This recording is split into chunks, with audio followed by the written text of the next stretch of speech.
আসসালামু আলাইকুম। আজকে যে তিস্তা ব্রিজ ১ মিনিটে দেখাবো। তো তিস্তা ব্রিজ সম্পর্কে কিছু না জানলেই নয়। তিস্তা ব্রিজটা হচ্ছে লালমনিরহাটের একটি অংশ। এটি রংপুর লালমনি দুটার মধ্যবর্তী অঞ্চলে কাউনিয়ার সামনেই অবস্থিত,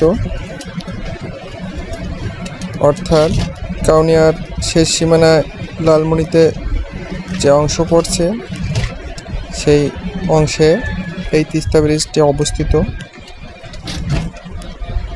এটি আগে ছিল শুধু রেল লাইনের জন্য, তো রেল লাইন যাতায়াত করতো আরও ওদিকে।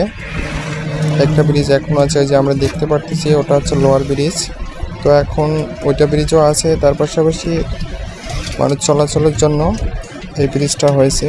ধন্যবাদ। আসসালামু আলাইকুম রহমতুল্লাহ।